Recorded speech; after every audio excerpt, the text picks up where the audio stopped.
Yang bisa produksi pangan itu siapa sih di dunia ini yang Iya. paling gede? Ya cuman kita. Orang-orang muda nggak usah takut membangun sesuatu, itu Oke. memang harus diawali. Iya. Dan jangan dipikir bahwa Hudatul Makmur itu tumbuh besar diawali dari sesuatu yang besar. Kita akan jadikan perusahaan publik semua. Semua ya? Satu-satu ya semua. Termasuk induknya nanti? Iya semua induknya kita akan keluarin tahun ini. Tidak ada yang namanya bisnis, tidak ada kompetitor, belum ada existing player, itu nggak ada, semua udah ada. Tapi ada tapinya. Di negara berkembang ataupun negara mulai tumbuh kayak kita itu besar sekali seluruh area opportunity. Besar. Jadi kalau memang kita mau menggrab di mana? Mau jasa juga, semua sektor jasa banyak. Kalau jasa mau apa? Oh logistik, oh transportasi, oh apalagi banyak hal yang masih bisa dilakukan. Nah beda lagi kalau misalnya mahasiswa kita keliling di Eropa, opportunity itu udah rendah, ekonomi growth-nya di bawah 1. Iya. Apa yang mau kita dapat? Enggak lah, kita 5, pengennya mau di atas 10. Bagaimana enggak peluang banyak? Masih banyak hal yang bisa digarap. Tinggal mau apa enggak. Orang tidak sensitif dengan environment yang tadi saya bilang. 1, turnovernya pangan berapa besar. 2, turnovernya industri properti dan konstruksi berapa besar. 3, logistik sektor berapa besar.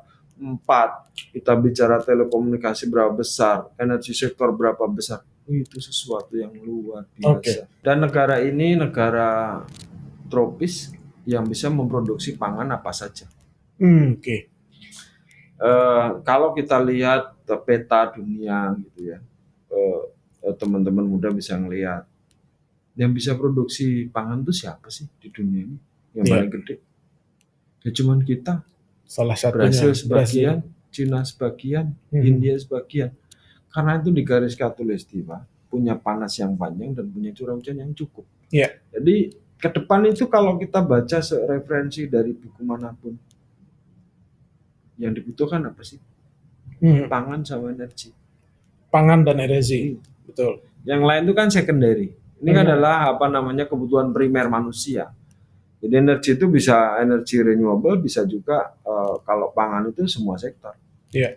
Jadi kalau Hudatul Makmur akan konsentrasi ke 2 titik. Jadi kalau sekarang kita punya farm gitu, farm saya ya harus saya butuhnya energi, di situ harus ada solar panel. Jadi di klaster kelima itu bikin solar panel untuk hidupin energinya sendiri.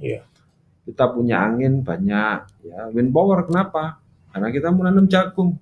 Ya harus ada mikirin itu wind power untuk bisa ngidupin farm kita yang ada di wilayah-wilayah yang jauh dari remote area. Orang-orang muda nggak usah takut membangun sesuatu, itu memang harus diawali.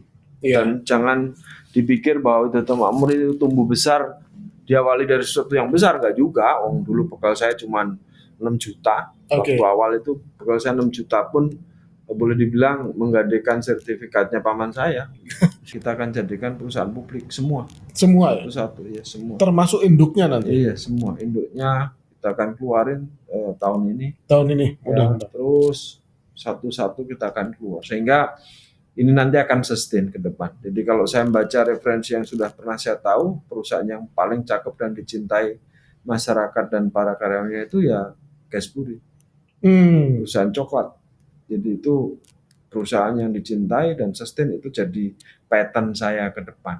Jadi contoh sehingga ini perusahaan ini akan baik di dalam sistem kelolaan maupun menggrab opportunity yang ada ke depan. Untuk mencapai itu semua, Pak Tun juga sudah menyiapkan peta jalan untuk regenerasi dan kaderisasi di internal korporasinya, Pak ya? Ya harus, itu harus. Karena tadi saya bilang kan 5 klaster itu dipimpin orang-orang muda.